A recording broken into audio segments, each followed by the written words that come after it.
pagi, salam sejahtera bagi kita semua.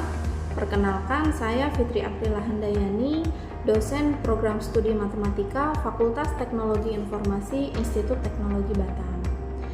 Pada kesempatan unjuk kerja Tridharma Perguruan Tinggi di bidang pengajaran ini, saya akan memperkenalkan salah satu mata kuliah yang saya ampu, yaitu mata kuliah Metode Statistik.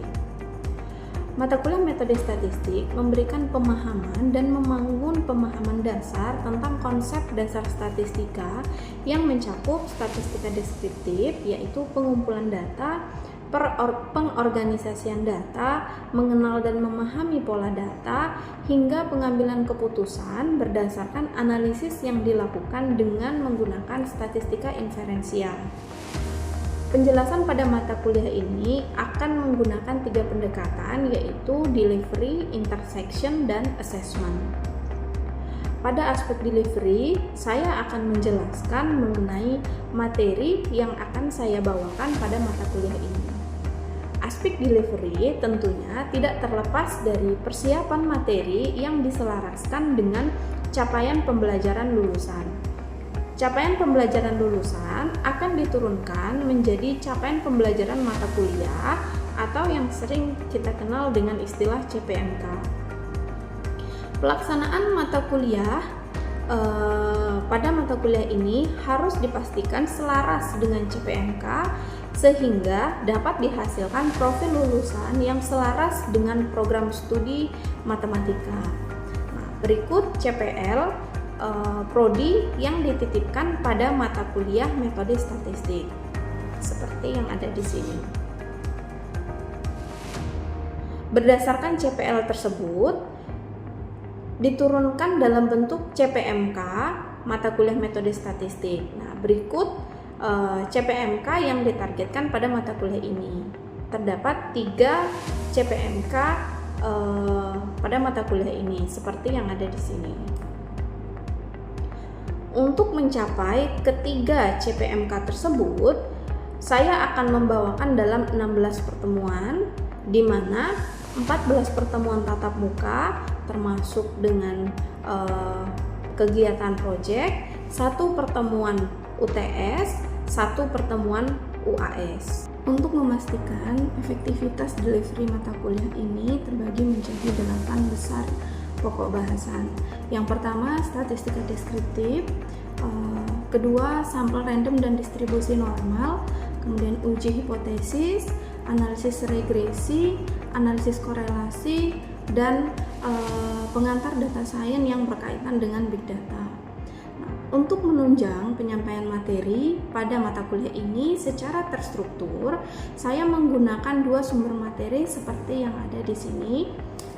Dalam pembelajaran, mahasiswa juga diberikan referensi tambahan dari jurnal-jurnal bereputasi yang terkait dengan penerapan statistik di dalam berbagai disiplin ilmu.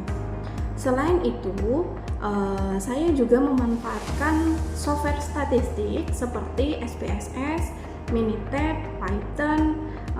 Ini untuk memudahkan mahasiswa dalam memecahkan permasalahan. Nah, itulah aspek delivery pada mata kuliah ini. Aspek berikutnya yang akan saya jelaskan adalah aspek intersection. Pada aspek intersection ini, saya akan menjelaskan bagaimana saya berinteraksi pada mata kuliah ini dengan mahasiswa. Nah, pada mata kuliah ini, pola interaksi antara saya sebagai dosen pengampu mata kuliah dan mahasiswa itu dilakukan dengan pola student center learning yang berpusat pada mahasiswa. Dosen pengampu mata kuliah di mana akan menjelaskan teori berdasarkan materi awal pertemuan yang akan dipelajari di kemudian di akhir materi akan ada soal yang harus didiskusikan dan disimpulkan oleh mahasiswa.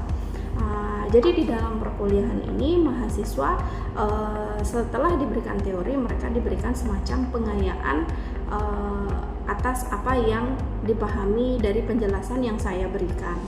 Nah, diskusi ini dilakukan supaya mahasiswa mampu berpikir kreatif, inovatif, dan mampu menyampaikan pendapatnya.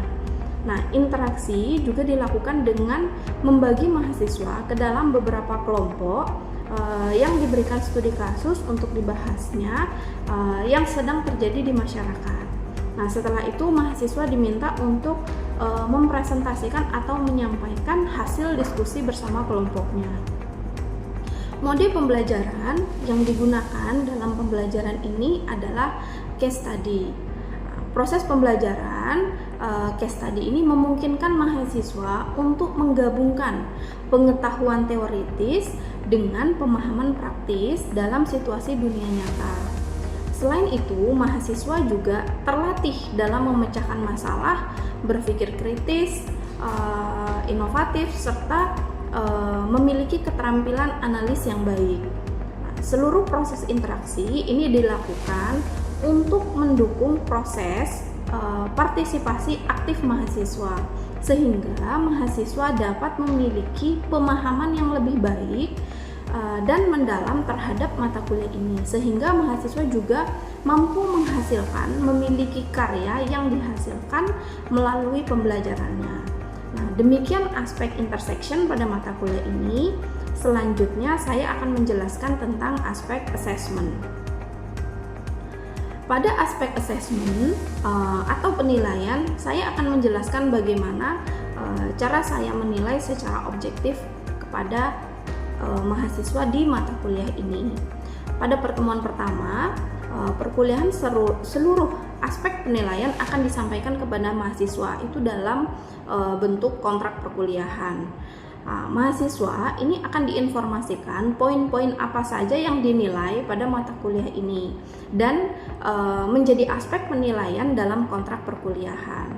Nah, penilaian kinerja mahasiswa itu juga didasarkan dengan CPMK pada mata kuliah ini dengan bentuk nilai yang berbeda-beda untuk penilaian CPMK. Berikut ini adalah contoh instrumen penilaian yang berkaitan dengan CPMK pada mata kuliah ini, seperti yang tertampil di sini. Nah, dengan pendekatan case study berkolaborasi dengan beberapa mata kuliah seperti mata kuliah teknik sampling dan regresi, nah ini telah menghasilkan beberapa karya. Jadi mata kuliah ini bersinergi dengan beberapa mata kuliah lain yang berkaitan dengan statistika terapan. Nah, karya mahasiswa yang sudah dipublikasikan pada jurnal nasional disajikan dalam bentuk infografik untuk mendapatkan haki. Dengan pendekatan case study yang berkolaborasi dengan beberapa mata kuliah seperti teknik sampling dan analisis regresi, telah dihasilkan beberapa karya mahasiswa yang dipublikasikan pada jurnal nasional dan disajikan dalam bentuk infografik untuk mendapatkan haki. Karya tersebut diantaranya seperti yang ada di sini. Demikian seluruh aspek yang saya sampaikan terkait materi pada mata kuliah metode statistik. Selanjutnya, saya akan menampilkan proses pembelajaran tatap muka pada mata kuliah ini. Selamat menyaksikan. Sampel, tapi kalau non-sampling error itu kesalahan yang terjadi di luar prediksi, kesalahan yang terjadi di lapangan. Misalkan respondennya itu tidak sesuai dengan apa yang kita targetkan, itu namanya non-sampling error. Karena misalkan kita mau mengetahui waktu belajar dengan nilai mahasiswa, tadi kita sudah punya prinsip hipotesis yang H0 itu adalah sama dengan 0, kalau yang K1 dia tidak sama dengan 0. Nah, nanti ketika kalian UTS, misalkan saya berikan data seperti ini langsung saya apain, Bu? Nah, ini kalian explore dulu, kalian analisis deskriptif dulu. Analisis deskriptifnya bisa kalian lakukan di sini. Ketika kalian mau melakukan analisis data, kalian harus mengeksplor dulu, ini datanya seperti apa, ya. Makanya nanti kalau misalkan kalian belajar time series belum ya, analisis runtut waktu di oke. Kalau sudah ke graf. Grafnya apa yang ingin kamu dapatkan? Histogram.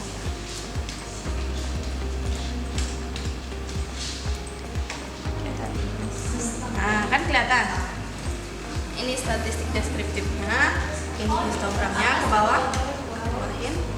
Nah, ini adalah box plotnya. Histogram ingin melihat sebaran data. Kemudian di box plot ada nggak pencilan? Checklist. Dan yang lain kalau memang diinginkan tinggal dikeluarkan di checklist saja. Ini biasanya mempengaruhi, ini kan X ya. Nah, yang mempengaruhi adalah X. Ini adalah motivasi.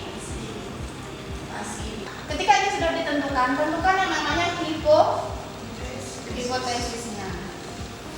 Hipotesisnya apa? H0. Tidak ada. Ya. Terhadap prestasi. Perkenalkan, nama saya Pila Angelina, saya jurusan Matematika semester 4. Alasan saya memilih jurusan ITB itu karena di sini memiliki jurusan matematika dan kebetulan saya menyukai matematika dan di sini juga mempelajari matematika terapan di mana kita mempelajari aplikasi-aplikasi apa saja untuk digunakan dalam pekerjaan. Dalam kali ini saya mempelajari tentang metode statistik di mana dosen mengajarkan tentang Minitab. Kemudian di sini adalah kalian mengekstrak yang namanya knowledge, pengetahuan, mengambil data, nanti kalian tuliskan sumbernya. Ya, kalian explore. Ini datanya tentu besar. Saya mengilustrasikan, kategorikan lagi. Dia termasuk laki-laki atau perempuan. Kalau sudah, kalian analisis. Analisisnya menggunakan apa? Nah, saya punya contoh. Jadi nantinya data untuk menganalisis data dan menggali miripnya nggak ada. Bayangkan si pembuat jam, ya si pembuat jam, dia sudah bisa memperkirakan kalau misalkan ngumpul pada saat waktu tidur. Demikian pernyataan diri dosen untuk unjuk kerja Tridharma Perguruan Tinggi dalam bidang pengajaran. Semoga apa yang saya sampaikan memberikan manfaat untuk kita semua. Mohon maaf bila dalam penyampaian ada kata-kata yang kurang berkenan. Terima kasih. Wassalamualaikum warahmatullahi wabarakatuh dan selamat pagi.